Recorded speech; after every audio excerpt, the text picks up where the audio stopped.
Uau, é muito legal ter você conectado aqui com a gente. Obrigado por ter tirado esse tempo para a gente ter uma conversa autêntica em torno da palavra de Deus. Como vocês sabem, nós estamos no meio de uma série de mensagens chamada Boas Notícias. E na última celebração, nós tivemos o privilégio de refletir um pouquinho sobre a boa notícia de João 3,16. Vale lembrar que essa mensagem ela está no nosso canal no YouTube, então se você ainda não escutou, você pode conferir na íntegra, demorou? E se você já conferiu essa mensagem, Deus falou algo ao seu coração, você foi impactado, abençoado de alguma maneira, vamos fazer um combinado?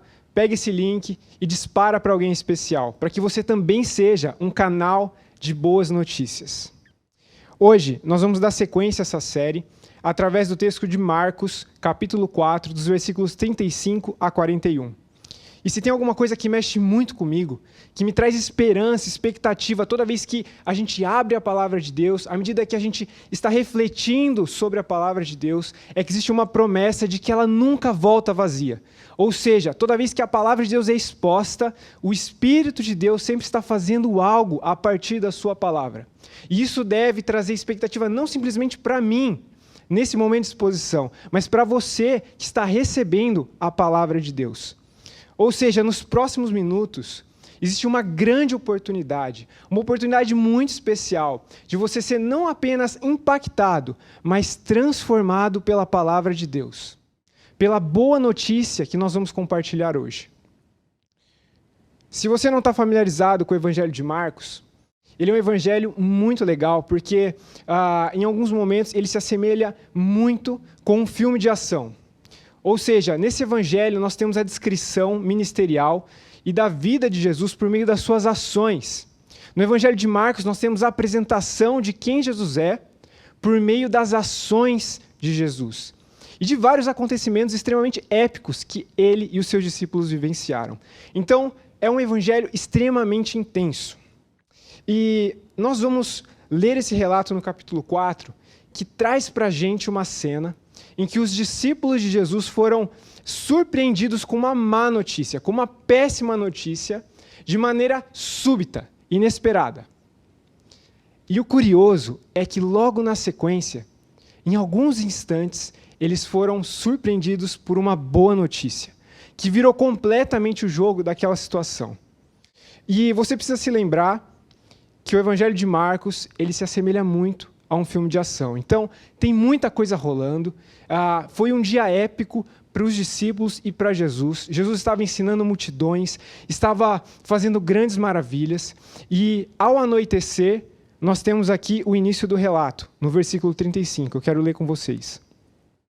Ao anoitecer, Jesus disse aos seus discípulos: "Vamos atravessar para o outro lado do mar da Galileia." Então, os discípulos, com Jesus a bordo, eles partiram e deixaram a multidão para trás. O curioso é que alguns dos discípulos, eles tinham provavelmente uma experiência de navegação com a pescaria, e à medida que Jesus dá essa orientação para eles, provavelmente houve algum tipo de cálculo de risco na cabeça desses discípulos. Final de dia, depois de tanta coisa que rolou, nós estamos cansados, Jesus também precisa descansar, e agora a gente vai ter que navegar. E existia um risco muito grande naquela região de tempestades se levantarem de maneira súbita. Não por uma questão sobrenatural, mas por uma questão natural. O Mar da Galileia ele era o cenário propício para que tempestades se levantassem de maneira súbita. Há alguns distúrbios atmosféricos que acontecem ali naquela região, massa de ar quente, massa de ar frio, se chocam e, de repente, sem aviso prévio, tempestade. E os discípulos provavelmente fizeram esse cálculo de risco. Mas Jesus havia dado a orientação e eles se submetem e eles sabem que eles precisam de fato atravessar. E olha só, no versículo 37 a gente tem a chegada dessa má notícia. Logo, imediatamente, uma forte tempestade se levantou. As ondas arrebentavam sobre o barco. Lembre-se, filme de ação, mas pessoas reais numa situação real. Extremamente intensa. As ondas começaram a arrebentar contra o barco, que começou a se encher de água. Cara, o barco estava quase afundando, e o desespero começou a bater a porta. E aí no versículo 36, a gente tem o contraponto. Jesus, ele está dormindo. E deve ter sido uma cena para os discípulos muito constrangedora, do tipo, cara, tempestade, o caos ao redor deles, e o mestre, aquele que deveria estar à liderança, à frente, ele está dormindo. Tipo assim, eles devem ter começado a se perguntar, quem que vai acordar Jesus? Porque, cara, Jesus está dormindo, não é possível. Olha a tempestade, o que está acontecendo aqui? E Jesus parece que não se importa com a gente. E aí Marcos, ele compila todo esse diálogo, esses gritos talvez, esse desespero dos discípulos numa frase muito cirúrgica. Olha lá no versículo 36 comigo. Mestre, nós vamos morrer. O Senhor não se importa? O Senhor não se importa? Será que a gente vale tão pouco assim? Eles estão desesperados e eles começam a lançar acusações contra o caráter de Jesus, contra a liderança amorosa de Jesus. Eles estão inquietos com tudo que está acontecendo, não só com a tempestade, mas com a tempestade que está sendo gerada dentro deles à medida que eles olham para Jesus e eles não estão conformados com essa situação. Não é possível, Jesus está dormindo, está descansando, a gente está tirando água do barco. E olha só a sequência, então Jesus ele acorda no meio dessa gritaria toda e ao invés de olhar para os discípulos, ele olha primeiro para a natureza, para a tempestade, para as ondas, para o vento. E ele diz assim, silêncio, aquiete-se. E aí depois que o vento parou e as ondas se aquietaram, no versículo 40 a gente tem Jesus virando agora para os discípulos e dizendo, por que é que vocês estão com medo? Parece uma pergunta óbvia pra caramba, né? Hello, tempestade, caos, você com uma liderança talvez um pouco estranha. Por que a gente está com medo? Jesus, ele é firme. Por que vocês estão com medo? Ainda não tem fé? E aí o versículo 41 diz que os discípulos estavam com uma postura de pavor. Ou seja, medo primeiro diante da tempestade e agora pavor diante de Jesus. Diante daquilo que Jesus havia realizado. E eles diziam uns aos outros, quem é este? Quem é este? Cara, o mar obedeceu. Vocês viram o que rolou aqui? O vento obedeceu Jesus. Quem é este? E aí eu quero perguntar para você o seguinte, qual será que é a boa notícia que esse texto traz para a gente? Qual é a boa notícia que você acha que esse relato comunica para a gente? E esse é um texto muito conhecido no meio cristão. Eu escutei essa história por várias vezes enquanto eu era criança. Eu amava essa história. E, na maioria das vezes, a interpretação que a gente tem desse texto é uma interpretação mais alegórica. Eu sei, um papo meio de nerd, mas vou te explicar. Uma interpretação alegórica propõe o seguinte método de interpretação. Além daquilo que é literal, além daquilo que está no texto expresso, no relato dessa cena, a gente encontra, talvez, alguns significados que estão ocultos, embutidos por trás daquilo que está sendo relatado. Ou seja, para algumas pessoas, os discípulos, nesse texto, eles representam a mim e a você. A tempestade, ela não é simplesmente uma tempestade natural. Ela pode estar carregada de significados, por exemplo, como uma confusão que você se meteu recentemente, um dilema na sua vida, na sua trajetória familiar, profissional, algum problema súbito que surgiu na tua vida. E a boa notícia que geralmente é extraída com esse método alegórico é que, assim como Jesus acalmou a tempestade quando os discípulos recorreram a ele, se eu e você, a gente tiver fé e, cara, insistir com Jesus, acordar Jesus no meio da nossa tempestade, ele vai resolver todos os nossos problemas. Ele vai acalmar as nossas tempestades. Mas o que eu quero propor para você é uma reflexão um pouco mais profunda. Para a gente não dar significado ao texto, além daquilo que ele propõe trazer para a gente como boa notícia. E eu garanto que a boa notícia que o texto traz para a gente, ela é infinitamente maior do que simplesmente resolver os seus problemas aqui e agora. Eu quero voltar no versículo 41 com vocês, porque a resposta para essa pergunta, qual é a boa notícia que Marcos 4 traz para a gente, ela vai começar a se evidenciar para a gente a partir da indagação que os discípulos fizeram no final desse relato, que foi: quem é este? Quem é este homem? Quem é Jesus? E se a gente voltar 2 capítulos no Evangelho de Marcos, antes desse relato, a gente vai perceber que essa indagação, quem é este? Quem é Jesus? Ela surgiu também em outros momentos, por outras pessoas. À medida que as pessoas observavam Jesus em movimento, à medida que elas viam os atos sobrenaturais que Jesus performava, à medida que elas escutavam os ensinamentos de Jesus, essa indagação ela era comum. Ela surgia. Quem é este? E 2 capítulos antes desse relato que a gente está lendo, alguns amigos levam um paralítico até Jesus, para que ele fosse curado. E Jesus, cara, ele causa ali naquela cena, porque ele não só cura o paralítico. Antes de realizar o milagre, ele diz: os seus pecados estão perdoados. E a multidão que estava acompanhando toda essa cena fica tipo: meu, quem é esse homem para perdoar pecado? Os líderes religiosos, eles ficaram furiosos, indignados, revoltados com aquilo que Jesus não apenas fez, mas o que ele afirmou que ele poderia fazer. E aí Jesus cura o paralítico na sequência para provar que ele tinha autoridade para perdoar pecados.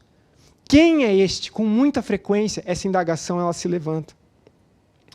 E para nós, essa indagação é extremamente relevante, porque em muitos momentos da nossa caminhada cristã, nosso relacionamento com Jesus, diante daquilo que ele nos propõe, diante daquilo que nós enxergamos na palavra, sobre os seus ensinamentos, sua vontade para as nossas vidas, nós também temos algumas reações estranhas. E diante de Jesus, às vezes nós nos perguntamos: quem é este? Quem Jesus pensa que é, cara, para opinar nessa área e nessa outra área da minha vida? Quem é este? Além dos nossos questionamentos a esse respeito, a sociedade ao nosso entorno também está se questionando com muita frequência quem Jesus pensa que é, quem é esse homem. E não é incomum que a gente encontre pessoas tentando adequar Jesus a categorias às quais ele não pertence. Então, quem é este? Quem é Jesus? Você já se fez essa indagação? Tem um teólogo, cara, que eu curto muito o trabalho dele, é o Sproul. Ele dizia que à medida que a gente começa a se relacionar com Jesus, com o Jesus real, essa inquietação ela se levanta. E a gente começa a se perguntar: quem é este? Quando Jesus nos ofende, talvez, essa inquietação ela se levanta. Quem é este? Quando Jesus nos assusta com aquilo que ele faz, essa inquietação se levanta também. E o Sproul diz que há uma tentação muito significativa na nossa caminhada de brincar de tesoura e cola. Ou seja, à medida que eu começo a conhecer Jesus e eu vou me surpreendendo, eu vou, cara, retendo tudo aquilo que é incrível, que traz encorajamento para a minha vida, para a minha jornada, mas aquilo que às vezes me incomoda, eu sou tentado a pegar uma tesoura e dar uma leve recortada e substituir, colar uma outra característica que não está alinhada com o Jesus real. E essa é uma tentação, cara, significativa. Você já passou por ela? Eu já passei por ela. Se a gente começa a brincar de tesoura e cola, a gente vai sujar a nossa mão com cola em algum momento. E a gente vai acabar construindo uma resposta para essa indagação: quem é este? Quem é Jesus? Que é fictícia. E se eu começo a me relacionar com um Jesus que não é real, eu estou suplantando o Jesus real com o Jesus imaginário. E ele fala uma coisa muito pesada. Sabe o que isso significa? Que tem muitas pessoas por aí se relacionando com o anticristo e não com o Cristo. Cara, que pesado. Tipo, quando a gente fala em anticristo, nossa cabeça talvez viaja para Apocalipse, a gente já pensa em um monte de coisa, mas ele traz uma definição tão clara. Qualquer Jesus moldado a partir das nossas conveniências, preferências, a nossa cosmovisão, nossas preferências talvez políticas, os nossos planos, ele se torna um anticristo. Isso é muito sutil. E nos relatos do Novo Testamento, a gente vai ver essa indagação sempre partindo de 3 ângulos principais. Ou através de um ângulo de, horror, medo, tipo, quem é este? Meu Deus! Tipo, quando Jesus expulsa alguns demônios e envia os demônios para os porcos, num rolê dele com os discípulos, a cidade fica apavorada e fala assim, sai fora, a gente não quer ter nada contigo. A gente não quer ter parte com você. Medo. Medo. Mas também misturado com uma revolta. Então, o outro ângulo pode ser uma perspectiva de ódio, de indignação. Tipo, quem você pensa que é? E tem um outro ângulo, que é o ângulo da adoração. O ângulo do reconhecimento que leva a gente a ficar maravilhado com a resposta dessa indagação, com quem é Jesus. E esse relato em que Jesus acalma a tempestade traz para os discípulos essa experiência que parte do medo, do pavor. Eles estão assustados. E com razão, porque não é simplesmente o milagre que Jesus performou, não é o que ele fez, mas também como ele fez. Eu disse para vocês que a tempestade ela se levantava ali no Mar da Galileia de maneira natural, de maneira súbita. Então, não há nada de sobrenatural na tempestade em si. Mas o milagre que Jesus realizou, controlar o clima, isso é sobrenatural. E sobrenatural também é o resultado do milagre dele. Porque a tempestade, geralmente, ela cessa de maneira progressiva. Primeiro, os ventos se acalmam, depois as ondas começam a se acalmar. E o relato de Marcos 4 diz que, na verdade, a tempestade cessou imediatamente, houve calmaria. Então, o que Jesus fez trouxe grande pavor. Mas como ele fez? Os judeus, na tradição espiritual, eles valorizam muito, muito os ritos, os rituais, porque eles entendem que existe uma diferenciação entre capacidade divina e capacidade humana. Ou seja, o ser humano, para performar qualquer tipo de milagre, ele precisa necessariamente da boa mão de Deus sobre ele, para que aquilo se torne possível. E Jesus, ele dá ordem ao vento e ao mar sem nenhum tipo de oração. Você prestou atenção nisso?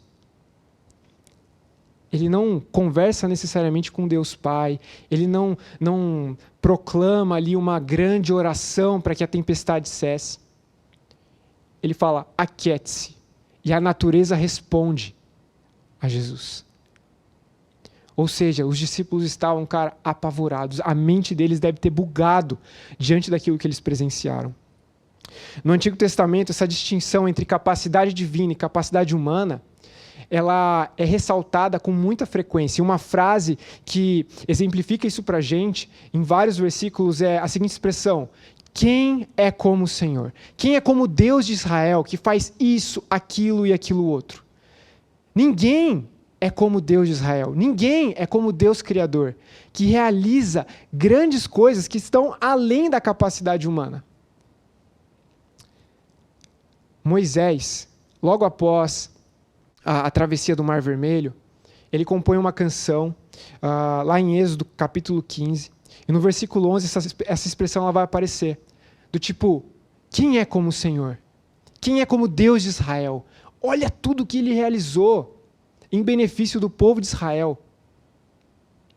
A gente tem o Salmo 18, versículo 31, mas tem um outro salmo que eu quero ler aqui com vocês, eu quero fazer questão de ler esse salmo, porque se a gente sobrepor ele a Marcos 4, parece que a gente está lendo o mesmo relato. Ele tem uma forte conexão com a travessia do Mar Vermelho, mas com Marcos 4 parece que se encaixa perfeitamente. Eu quero ler com vocês. Olha que incrível. Versículo 6.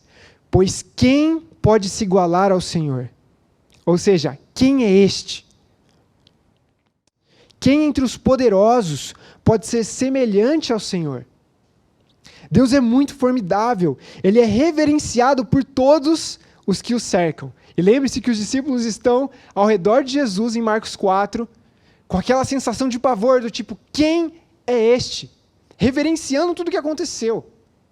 E olha a sequência. Ó Senhor Deus, quem é poderoso como tu? Senhor, com a tua fidelidade ao redor de ti. Olha só agora. Tu dominas o ímpeto do mar. Quando as suas ondas se levantam, tu as fazes se aquietar. Tem uma grande chance dos discípulos, diante do relato de Marcos 4, estarem olhando para tudo que Jesus realizou. E versos como esse estarem passando na mente deles. Tipo, quem é este? Quem é como o Senhor? A gente cresceu ouvindo afirmações relacionadas à capacidade divina e que nenhum homem tem tal autoridade sobre a criação como o nosso Deus. Quem é este, cara? E a gente precisa lembrar que os discípulos estavam numa jornada. Eles sabiam que Jesus era um grande mestre, que ele era o Messias, que ele era um grande rabino. Mas aquietar o mar dessa maneira, isso muda tudo, coloca Jesus numa outra categoria. Talvez eles ainda não tivessem compreendido na plenitude a resposta dessa inquietação que eles levantaram. Quem é este? Mas algo mudou a partir dessa inquietação. Isso mexeu com eles. C.S. Lewis, ele popularizou um argumento fenomenal chamado de trilema. Ele dizia que ou Jesus, ele é um mentiroso, ou ele é um lunático, ou ele é divino. Qualquer pessoa que alegue ser Deus não pode estar em nenhuma outra categoria, a não ser nessas três opções: mentiroso, lunático ou divino. E se ele era mentiroso, cara, ele enganou a humanidade com uma farsa muito bem elaborada, e ele continua enganando a humanidade através dessa farsa muito bem elaborada. O que torna essa farsa, essa possível farsa, não apenas muito elaborada, mas um milagre. Se ele era um lunático, cara, ele era iludido sobre a sua identidade. E as pessoas que seguiram ele se iludiram também. Mas se ele era divino, isso muda tudo. A resposta dessa inquietação, quem é este? Se ela estiver conectada com a divindade, isso muda tudo. Isso vai revolucionar a nossa maneira de se relacionar com o espiritual. E também com tudo aquilo que nos cerca aqui agora. E eu quero propor que a gente coloque Marcos 4 à prova, com esse trilema. Vamos supor que Jesus fosse um mentiroso. A tempestade seria como um teste surpresa, que não poderia ter sido previsto, e que iria revelar toda a fraude. Imagina que você está estudando, sei lá, administração, e um colega de sala ele começa a se gabar do conhecimento dele sobre uma das matérias que vocês estão cursando. E ele diz que ele já se especializou nessa matéria, que ele estuda isso X horas por dia, que ele domina o assunto, que ele tem uma série de certificados por fora sobre esse assunto. E, de repente, o professor resolve aplicar um teste surpresa. E esse aluno que estava se gabando, ele falha miseravelmente no teste, ele tira 0. A mentira, a farsa foi revelada pelo teste surpresa. Ou seja, se Jesus era um mentiroso, a tempestade teria revelado isso. Se ele era um lunático, a tempestade seria um choque de realidade muito grande. Não só para Jesus, mas para as pessoas que estavam se iludindo com a loucura daquele homem. Agora, parece que Marcos 4 está revelando para a gente que se Jesus é divino, a tempestade confirmou isso. Porque ele dominou sobre a criação. Já sacou qual é a nossa boa notícia de hoje?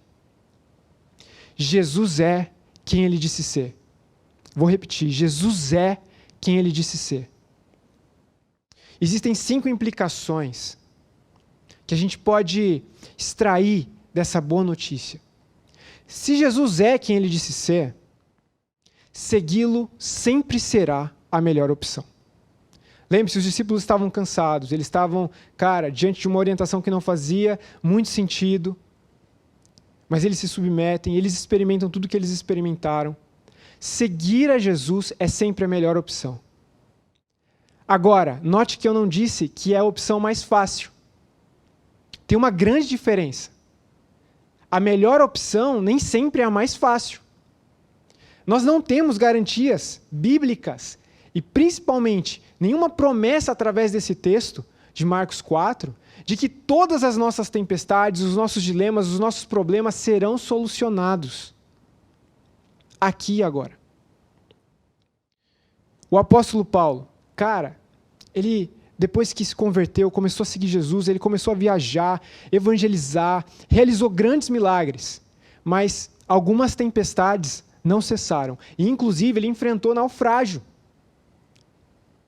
Mas seguir a Jesus para Paulo era a melhor opção, não era mais fácil. Eu acho que esse texto traz para a gente uma implicação dentro do que nós estamos conversando aqui, de que seguir a Jesus é a melhor opção, que pode libertar você, talvez, no dia mau. Porque algumas tempestades, elas surgem de fato por conta dos nossos pecados, das nossas escolhas zoadas, mas tem outras tempestades que são naturais, que a gente vai ter que enfrentar, assim como o apóstolo Paulo enfrentou. E não é porque você está enfrentando uma tempestade que necessariamente isso significa que Deus está contra você. Já parou para pensar nisso? Os discípulos estavam obedecendo a Jesus quando eles se encontraram no meio de uma tempestade. Eles estavam seguindo a Jesus, as orientações que Jesus deu, e mesmo assim eles passaram por uma tempestade. Seguir a Jesus sempre será a melhor opção, mas nem sempre a mais fácil. E ainda que você experimente momentos difíceis, diante de Jesus você pode passar de um estado de amedrontado para maravilhado. E isso é incrível. Se Jesus é quem ele disse ser, nós temos uma segunda implicação. Nós podemos viver de maneira dependente. Ou seja, o relacionamento autêntico com Deus por meio de Jesus não traz para a gente uma fé de autossuficiência. Na tempestade, seja ela qual for, a melhor opção é recorrer a Jesus. É se agarrar a essa boa notícia de que Ele é quem Ele disse ser. E enfrentar as tempestades que talvez não cessem. Mas não é um convite para a autossuficiência. Talvez se naquele momento os discípulos tivessem, vamos tentar resolver sozinho, deixa Jesus dormindo aqui e tal, a gente resolve, a gente tem a nossa experiência, a gente sabe como lidar com uma tempestade, com um barco, talvez a situação teria se tornado ainda mais delicada. Nós não somos chamados para desenvolver uma jornada espiritual de autossuficiência, com upgrade talvez nas minhas capacidades, e aí eu vou crescendo, me aperfeiçoando, e eu vou, subindo de nível espiritualmente a ponto de não precisar mais de Jesus. Não é isso que o texto está falando para a gente também. Nós não podemos ter fé em nós mesmos, mas em quem Jesus é. Se Jesus é quem ele disse ser, nós temos uma terceira implicação. O medo diante das tempestades, diante das más notícias, ele pode ser transformado na presença de Jesus e ele pode ser substituído pelo temor. E tem uma grande diferença entre medo e temor. No texto, nós temos no versículo 40 e no versículo 41 essa distinção clara. Os discípulos estavam com medo diante da tempestade. Eles estavam gritando, eles estavam experimentando até uma ausência de razão. Eles estavam com medo. Um medo que estava direcionando eles ao caos. Mas depois que eles olham para Jesus e contemplam quem Jesus é, o medo ele é substituído pelo temor. O pavor que aparece aqui na descrição, ele é o temor. Eles estão atônitos, maravilhados diante de Jesus. Ou seja, o medo, a covardia, diante de Jesus, pode ser transformado em temor. E o temor, biblicamente, ele é o princípio da sabedoria, ele traz entendimento, ele traz clareza. Se você conseguir pela fé abraçar essa verdade, essa boa notícia de que Jesus é quem ele disse ser, na tua jornada, no teu relacionamento com Deus, isso pode se tornar uma realidade. Se Jesus é quem ele disse ser, quarta implicação, existe esperança para novos começos. Isso é lindo. Isso é incrível. Lembre-se, os discípulos eles estavam questionando o caráter de Jesus, a liderança de Jesus, lançando palavras ásperas. Será que a gente vale tão pouco assim, Jesus? Você está dormindo? Não está vendo tudo que a gente está passando aqui, enfrentando? E quando Jesus se levanta, ele olha para os discípulos e ele não joga na cara deles tudo que eles falaram. Repreende eles e fala assim, não, vou escolher outros discípulos, vocês não passaram no teste, não tem jeito. Pelo contrário, ele olha e fala, por que vocês estão com medo? Vocês ainda não têm fé? A gente precisa avançar. Existe uma oportunidade de continuar, de crescer a partir dessa experiência. E o mesmo Jesus que é poderoso para acalmar as tempestades, nós vimos que 2 capítulos antes, ele disse que ele tinha autoridade para perdoar pecados. Cara, isso deve libertar o nosso coração. O mesmo Jesus que é poderoso sobre a criação, tem a última palavra sobre tudo, ele também tem autoridade e poder para perdoar pecados, para estabelecer novos começos. E nessa repreensão amorosa de Jesus, por que vocês estão com medo, ainda não têm fé, nós ainda podemos extrair uma outra lição sobre os novos começos. Novos começos, eles surgem após momentos desafiadores, fracassos, quedas. E quando Jesus diz assim, olha, vocês ainda não têm fé, o que esse ainda significa? Significa que as experiências, por mais que elas sejam doloridas, ruins, às vezes devastadoras, elas podem ser úteis.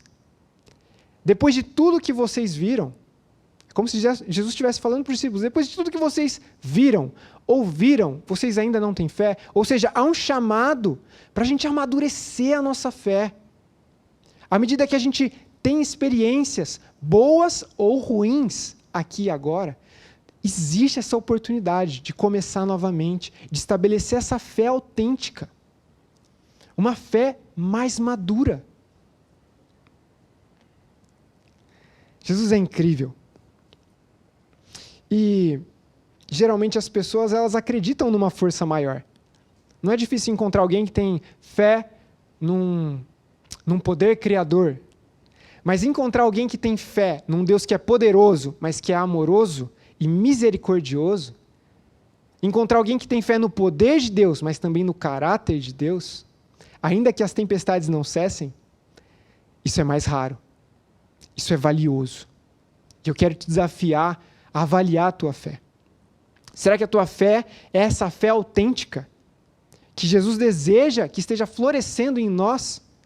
Uma fé que não está simplesmente baseada na calmaria que nós desejamos das tempestades, mas que está alicerçada no caráter de Jesus, na resposta dessa inquietação. Quem é este? Quem é este? Quinta implicação, para a gente encerrar. Se Jesus é quem ele disse ser, presta atenção nisso, nós não podemos nos calar. Diante da revelação que nós recebemos, Jesus é quem ele disse ser. Nós devemos ter, cara, um comportamento de inquietação. Inquietação. Pensar assim, cara, se Jesus é quem ele disse ser, isso muda tudo. Eu anotei uma frase aqui, eu quero ler com vocês, sobre o Salmo 89, que a gente sobrepôs a Marcos 4. Ele começa de uma maneira muito, muito bela no versículo 1, dizendo assim, olha, eu cantarei sobre o amor desse Deus para sempre. Eu anunciarei a tua fidelidade, ou seja, sobre quem o Senhor é, o seu caráter, para todas as gerações. Feliz é aquele que anda na tua presença. O dia todo, essas pessoas que estão se relacionando com Deus por meio de Jesus, elas se alegram nessa revelação de que Jesus é quem ele disse ser. Nessa revelação de quem é Deus, no caráter de Deus. E elas não se calam. E o Salmo 89 ele foi escrito num contexto de desafio, de dilemas. E é como se o autor do Salmo estivesse dizendo assim, olha, seja o que for até aqui que tenha acontecido, comigo, ao meu redor, nada me impedirá. O meu coração, cara, vai estar sempre esperando no caráter de Deus de maneira confiante. Eu vou estar esperando sempre o fator divino. Quanto ao futuro. E eu continuarei sempre, de maneira inabalável, a nutrir esse sentimento e essa expectativa. O salmista não se cala, mesmo diante da situação adversa. E o mesmo Jesus que acalmou a tempestade, o mesmo Jesus que morreu, ressuscitou, que provou ser quem ele diz que é, esse mesmo Jesus comissionou os discípulos em Mateus 28, dizendo: olha, vocês precisam ir por todo mundo, vocês precisam pregar esse evangelho, essa boa notícia que vocês receberam, de que eu sou aquele que vocês estavam esperando. Em outras palavras, Jesus estava dizendo: vocês precisam viver e compartilhar a fé em Jesus de maneira autêntica. Uau! E eu lembro de uma reportagem que mexeu muito comigo. Minha mãe tinha compartilhado comigo um link sobre um garoto de 7 anos. O nome dele era Thomas. Ele tinha ido para a escola com uma camiseta do Super-Homem. E a professora se incomodou um pouco com isso, porque ele estava sem uniforme, e ela foi questionar ele numa boa: olha, cadê seu uniforme? Por que você está com essa camiseta do Super-Homem? E ele falou assim para ela: professora, eu estou com a camiseta do Super-Homem porque eu sei agora que o meu tio é o Super-Homem. E aí a professora falou: mano, como é que eu explico para esse menino que o tio dele não é quem ele disse ser? E aí os amiguinhos começaram a caçoar, a tirar uma onda com ele. A situação começou a ficar um pouco mais delicada, a direção da escola foi envolvida, e aí os pais do Thomas foram chamados, e a mãe dá um telefonema, e pede para o tio visitar a escola. E o tio do Thomas era de fato o ator que estava interpretando o Superman. Cara, como igreja, nós queremos ser como Thomas, que entendeu a revelação de quem o tio dele era. E no nosso caso, nós entendemos a revelação de quem Jesus é. E isso tem que mudar tudo. A maneira como a gente lida com a Bíblia, com a nossa devocional diária, como é que a gente lida com os nossos recursos. Já parou para pensar nisso? Se nós formos uma comunidade de pessoas apaixonadas por essa revelação, convictas dessa revelação, de que Jesus é quem ele disse ser, isso muda tudo, isso vai revolucionar a tua vida e a tua história. Como é que você vai lidar com o seu dinheiro se Jesus é quem ele disse ser?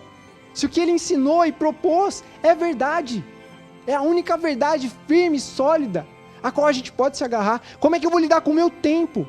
Como é que eu vou lidar com os meus dons? Como é que eu vou administrar, cara, as coisas na minha casa, no meu trabalho, se Jesus é quem ele disse ser? Como igreja, isso está no nosso projeto. Você pode baixar ele no link que está disponível no Instagram da Igreja Multi.